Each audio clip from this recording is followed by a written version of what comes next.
各位早晨，行政長官咧會先向大家發言，之後會答提問嘅。咁提問嘅時候咧，請每位記者提出不多於2個問題。先請行政長官。早晨，大家好。今日同大家講兩件事。第一件呢，就係香港同內地省市嘅融合同埋合作。香港同內地全面通關以嚟，我同司局長多次到內地不同嘅省市去訪問，積極同埋各省市去加強溝通、聯繫同埋合作交流，以實際嘅行動積極推動香港積極融入國家發展大局。內地不同嘅省市亦都頻繁咁嚟到香港訪問交流，充分實踐合作共融。喺呢兩日，浙江省委書記易練雄先生同埋福建省委書記周祖逸先生分別率領浙江同埋福建嘅代表團嚟香港，商議加強浙港同埋閩港嘅合作。我熱烈歡迎佢哋嚟香港。首先，我昨日同浙江省易練雄書記會面之後，一同出席2023港澳浙江週開幕式以及浙港攜手合作主題論壇，見證浙港兩地政府簽署共推進高質量發展嘅合作協議，以及兩地部門同埋機構簽署3份喺有關推廣投資、教育同埋馬術運動合作嘅備忘錄。浙江省係長三角嘅重要省份，民營經濟發展迅速，持續推動先進製造業發展同埋數字強省建設，科技創新實力雄厚，發展潛力巨大。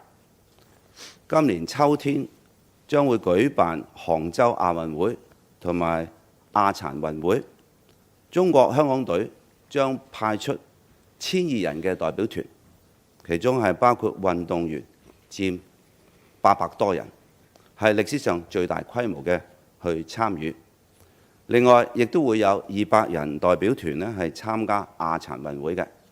我預祝杭州亞運會同埋亞殘運會圓滿成功，亦都預祝香港運動員攞到好嘅成績。今日稍後，我亦都會同福建省周祖逸書記會面，加強閩港喺不同領域嘅交流合作。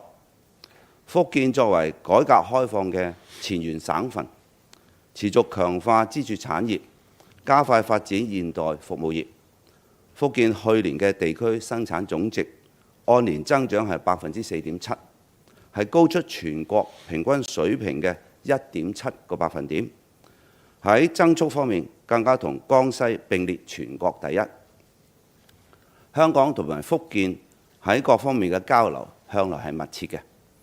剛剛喺過去嘅週末，香港國際龍舟邀請賽闊別咗香港4年，再次喺維港舉行。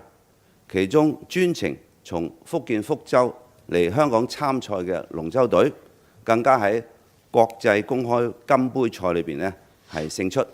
我都好高興啊，可以親自頒發獎杯俾佢哋，祝賀佢哋獲得冠軍。2015年，香港同福建共同成立咗閩港合作會議機制，到而家已經舉行咗3次會議，推動兩地嘅交流合作。聽日兩地將召開閩港合作第4次會議，由特區政府政務司司長同埋福建省副省長共同主持，推動閩港更深度合作。浙江、福建係華東同埋華南嘅重要省份，同香港同樣係沿海發展嘅，具備充分條件同埋實力拼船出海。特區政府重視同浙江同埋福建嘅合作，喺兩省都成立咗聯絡處。我相信我哋喺多方面都有更大、更深同埋更闊嘅合作空間，共同貢獻國家高質量發展。另外嘅，我就想同大家講講本屆政府新設嘅行政長官表揚榜。為咗加強公務員團隊嘅建設，我喺去年發表嘅施政報告提提出要優化公務員嘅管理制度，推出行政長官表揚榜，定期公開表揚優秀而且具示範作用嘅公務員團隊或者人員。設立表揚榜嘅目的係鼓勵公務員不斷求進，並且讓公眾更清楚認識政府嘅工作同埋公務員團隊優秀嘅面貌。首輪提名喺今年3月展開，由各個決策局提名優秀嘅團隊或者人員，並且由公務員事務局局長主持遴選委員會。提名十分踴躍，一共收到20多個提名，當中有不少係提名係涉及跨局或者跨部門合作嘅，充分展現公務員團隊嘅合作精神。喺考慮咗遴選委員會嘅建議之後，我已經作出決定。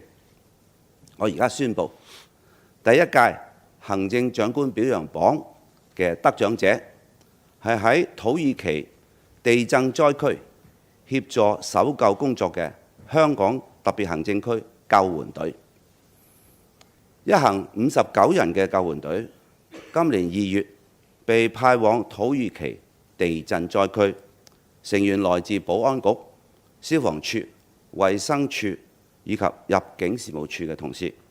佢哋臨危受命，帶同2隻搜救犬以及約8噸重嘅救援工具，深入災區。救援隊喺當地面對住種種困難同埋危險，包括受到餘震嘅威脅、倒塌建築物所帶嚟嘅安全風險、道路嚴重損壞，以至嚴寒嘅天氣。但係救援隊冇放過任何一個可以拯救生命嘅任何機會。喺超過200小時嘅救援工作之後，佢哋成功救出咗4名幸存者，以及挖掘出6具遇難者嘅遺體。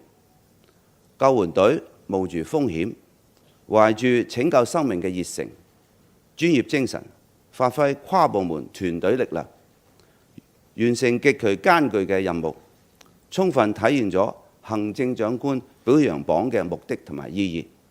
相信廣大香港市民都會同我一樣向救援隊嘅成員致敬。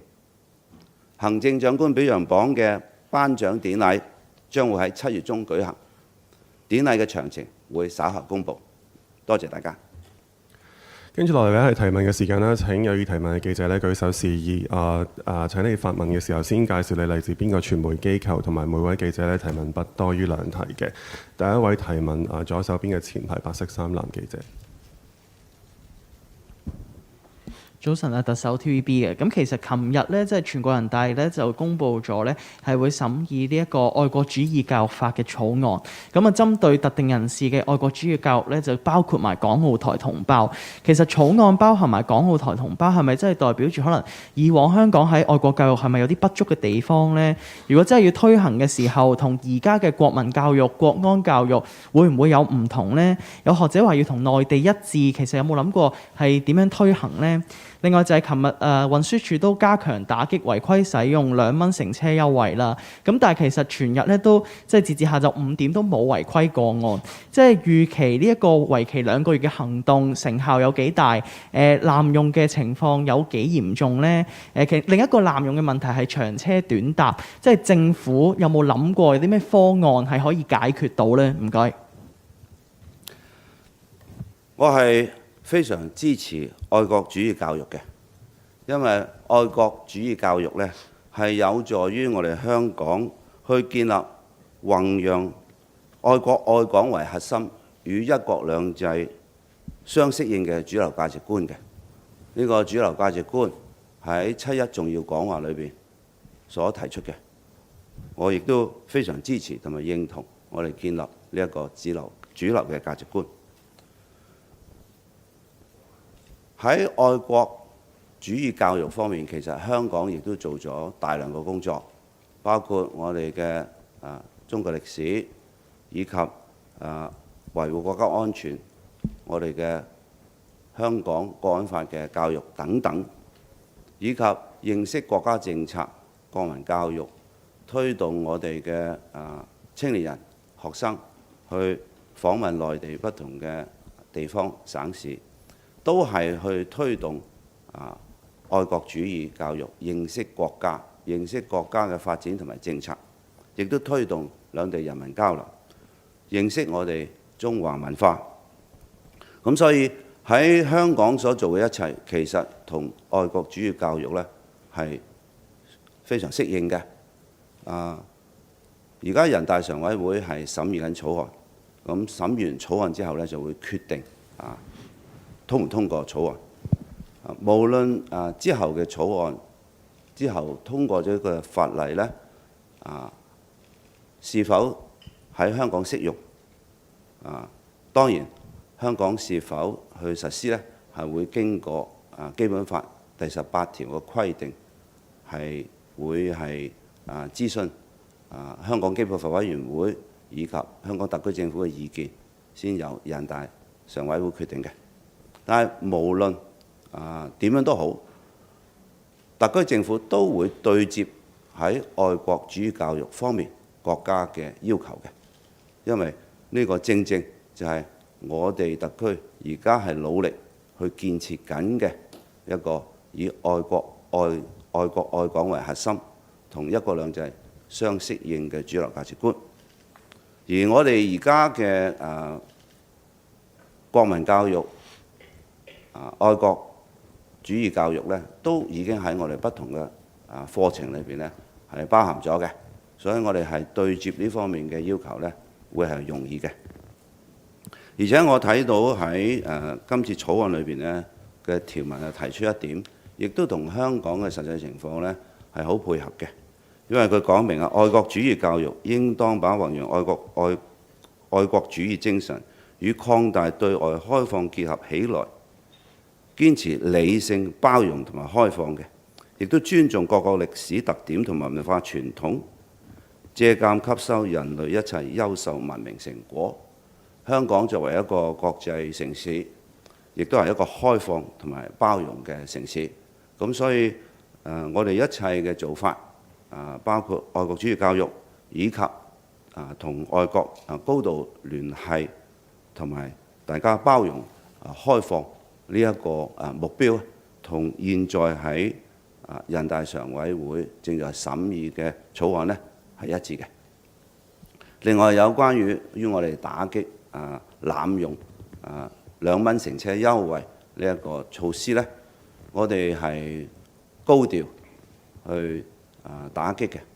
個目的係有兩個，第一當然係阻嚇，第二呢亦都係非常重要嘅係教育。因為通過我哋今次高調嘅行動呢，相信絕大部分嘅市民佢都明白，第一不可能濫用，第二絕大部分市民亦都係守法嘅。我哋希望係經過呢一個行動呢，去強調濫用嘅嚴重性，佢違反法律可能帶嚟嘅後果。呢個教育嘅作用呢係重要嘅。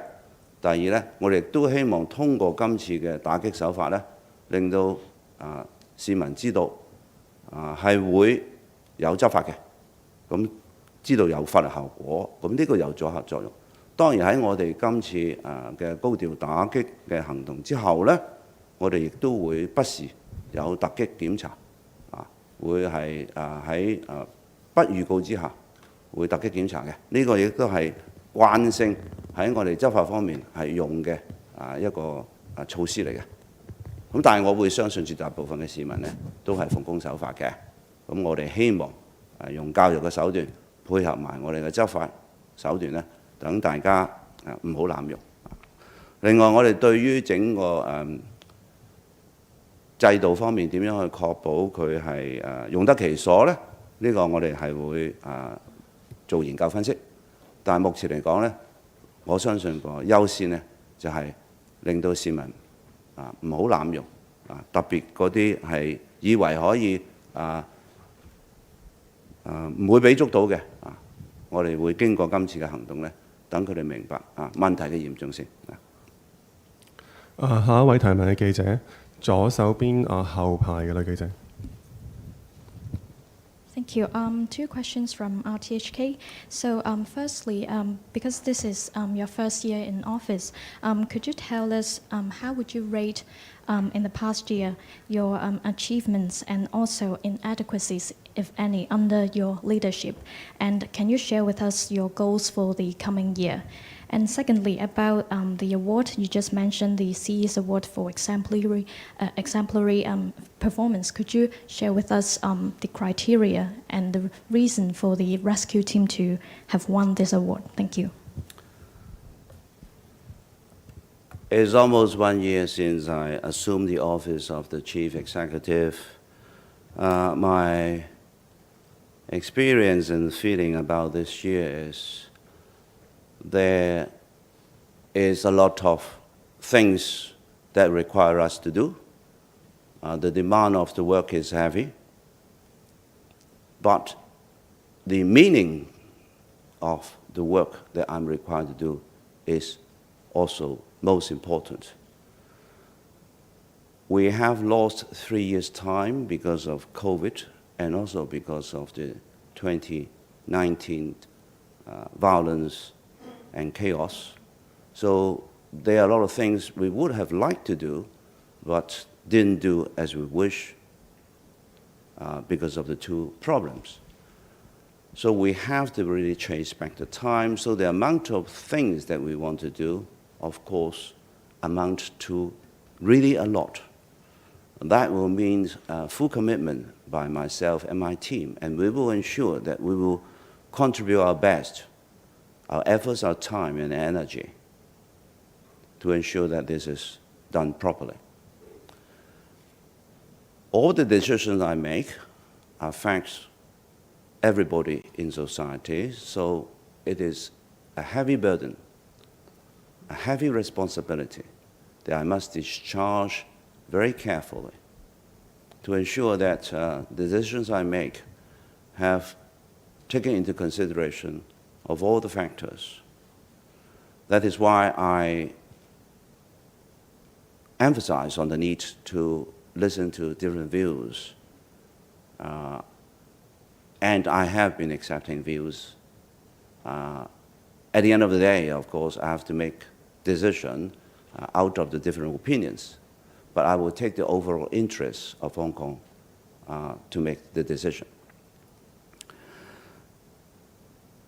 My second take of this 1 year's work is in deciding what to do and how we go forward.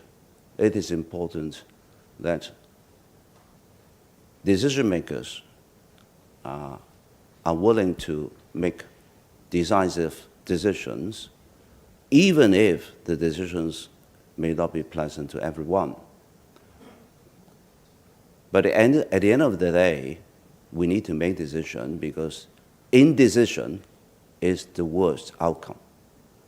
So despite the fact that there may be a lot of times when we roll out new measures and make new decisions, particularly in respect of issues that are controversial, there will be a high chance that we will have to make decisions even if there are some sectors of the community who may not agree. But I think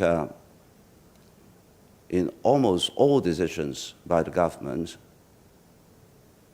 it will be very difficult to have a matter which receives 100% unanimous decision or opinion. So we have to make decision after consulting, after listening to respective views, and then make a decisive decision. But I think people are also very reasonable and pragmatic. When I meet people in districts, they are very realistic about the fact that some of the problems may not be solved immediately, or they know that even if there's a good intention of the government trying to solve a particular problem, then it will take a process and it will take time. People are being so reasonable. It is important that we explain more why we make a particular decision and explain why we have to consider this as a priority issue, and also tell of the remedial measures or the mitigating measures that we are introducing, so as the people know that for the overall interest of Hong Kong, the government has come to this decision. What does it mean to me? It means that communication, attitude are important. And this is the belief that I have, and I will continue to do my governance of Hong Kong under that belief. There are things that I think that meet my expectation more. There are things that we need to work harder, of course. The things that I think we have met the expectation higher is in regard to the attraction of talents. We have set a target for attracting 35,000 talents in each year, but in 5 months already we have approved already 49,000 such applications. So it's likely that we will be able to beat the target quite a lot. But of course, I'm glad that the resumption of normal travel with mainland and also our connection with the world has brought back the vibrancy, happiness, and economic impetus to Hong Kong. As people will see that in the past months, tourism has come back. We have already hit the targets of achieving what we want in respect of tourism. And of course, we're in somewhat constrained by our capacity, but the capacity is catching up quick. The 10 million target of tourists visiting Hong Kong has already been reached in 5 months. So we are positive that growth will continue in respect of tourism and consumption, and they will be the driving engines for growth in the coming year. We are optimistic that this year it will be a positive growth between 3.5 to 5.5%, which reversed the contraction of last year. Of course, the economic situation around the world is not bright, and also geopolitical complexity is another challenge. But we have the national development strategies to support our growth, the GBA development, and also One Belt One Road opportunities. So I'm optimistic that consumption, tourism will help boosting our economic performance. In fact, the income median figure, the median income of a family has already shown 2.1% increase in the first quarter. I hope the trend will continue, and I think the trend will continue in the direction of positive upward trend. In the coming years, of course, the challenges remain on, first of all, land and housing provision. This has been the most challenging task for government over the years. We'll have to continue working hard. The targets I have set in my policy address, some are short-term, but most of them are long-term and relate to a 5-year period. We have set various targets. We are progressing, I think, in general, positively in respect of all the things that we have promised to do. Also, I think we need to do more to open up opportunities for Hong Kong's economic development. So we have to work hard to tell the world of Hong Kong's opportunities. I will be making visits overseas together with Hong Kong delegations. So these are things that we'll be working hard. And of course, developing local talents, developing their skills so that the local workforce will be more equipped and more trained will be another target of the government in the coming period of time.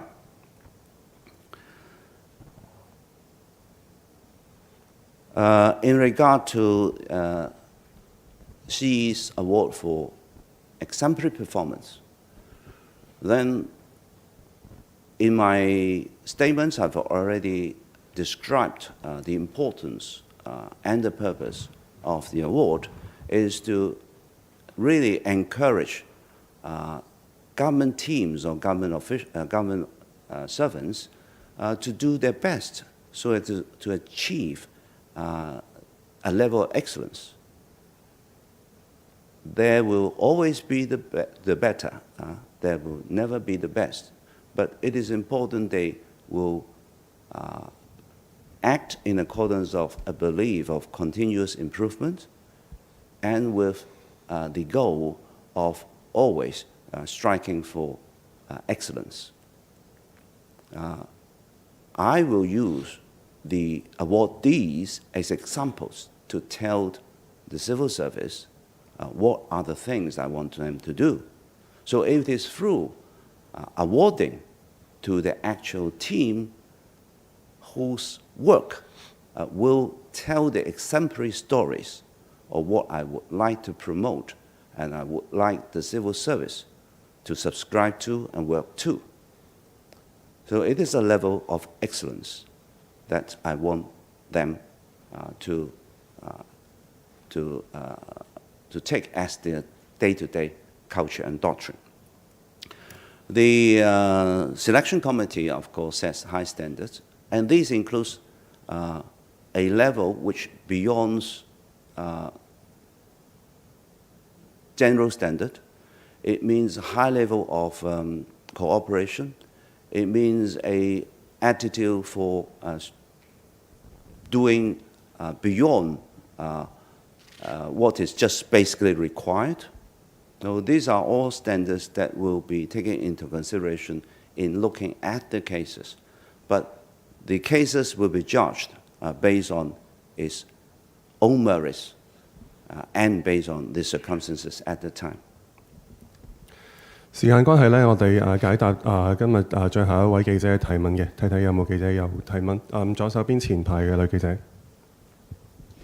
司好，鳳凰衛視。咁有兩條問題，一方面啦，就係嚟緊7·1啦，特區政府有唔少嘅呢個免費活動啦，同時都會推動呢個開心香港嘅。咁有冇見到其實喺拉動內需呢方面咧有一個成效咧？咁另一方面咧就係其實近排咧時不時都會有一啲持刀傷人嘅案件啦。咁有唔少嘅市民其實都喺度呼籲話做翻一個刀具管制啦。咁有冇考慮去推出相應嘅措施？唔該。首先係喺開心香港不同嘅活動，包括我哋所推動嘅本地消費以及我哋喺不同嘅墟市所舉辦嘅不同嘅活動咧，睇到市民咧好踴躍，好支持，亦都喺過程裏邊咧，佢哋係表現得係開心亦都令到每一次特別喺假期嘅期間咧，佢哋可以揾到一啲好去嘅地方。大家都享受同埋滿意嘅一啲活動，對於消費係的確係提振嘅作用。咁我剛才都講，我哋最主要嘅兩大支撐係會係旅遊業同埋本地消費。咁喺我哋加上消費券嘅派發，我哋睇到呢係提振經濟呢係有積極嘅作用嘅。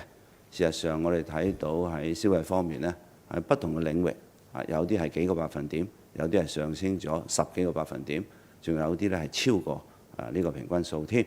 咁所以呢，我哋睇到咧消費喺呢方面呢係一路係增長緊嘅，對於我哋喺內需方面呢係的確有提振嘅作用。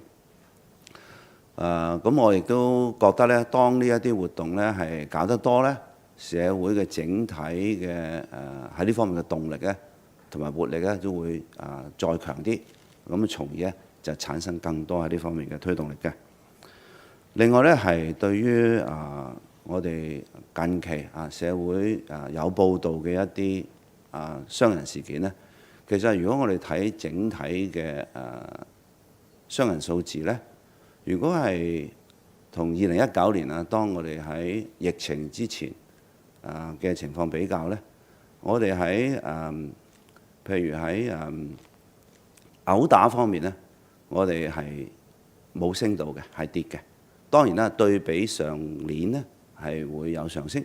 咁呢個最主要呢，保安局局長呢喺佢作我哋喺罪案數字回顧嘅時候都提出過呢，係因為我哋喺疫情嘅期間，因為好少社會活動啦，咁所以呢嗰啲數字呢係唔係我哋一般嘅罪案數字。咁所以如果我哋比較呢，喺2019年當我哋冇疫情嘅時候呢，我哋睇到呢喺我哋嘅毆打案件裏邊呢，其實係跌嘅。咁當然對比上年，因為我哋係恢復正常生活活動一路加呢，咁我哋係上翻去譬如2019年嘅水平呢係理解嘅。另外呢，係傷人方面呢，其實就無論2019年嘅數字又好，對比上年呢都係下跌嘅。咁即係話的確喺呢方面我哋係唔需要太擔心。但係我都明白啦，因為近期有幾宗係受到關注嘅個案啦。咁喺傳媒報導方面呢，大家的確呢係對於呢一類案件呢係特別關心同埋敏感嘅。亦都因為咁呢，我要求咗警務處呢係加強喺不同嘅地區係高調咁樣巡邏，令到市民有信心。亦都係因為高調巡邏呢，喺防範罪行方面呢都有個積極嘅作用嘅。至於我哋對任何嘅刀嘅管制呢，其實香港現在行之有效嘅機制呢，我覺得呢係仲係適用嘅。因為如果真真正正呢一啲刀具係用嚟做一啲非法用途呢，係有法律去管制嘅。我哋疫情亦都喺以前呢係檢控成功嘅。但係對於一般嘅合法使用呢，我哋應該呢係容許。所以我哋係現有嘅法例呢，係作出一個係符合香港實際生活環境需要嘅一個法例，亦都係平衡咗喺日常生活需要以及喺刀械管制方面嘅攞得一個適當嘅平衡㗎啦。咁所以頭先你睇到嘅數字咧，亦都話俾我哋聽，當我哋喺過往裏邊喺特別喺暴力罪案方面，我哋嘅數字呢，同喺疫情之前呢相差係不遠嘅。所以香港係仍然係世界最安全嘅城市之一。但係呢方面呢，我哋會繼續努力嘅，確保喺治安方面市民安心，而實際個情況呢都係受控。香港繼續係一個安全嘅城市，而喺度呢，喺外國嚟嘅人士呢，當我哋去同佢接觸嘅時候呢，佢都係覺得香港係安全嘅，係嘛？多謝大家。今朝提問時間到呢度，多謝。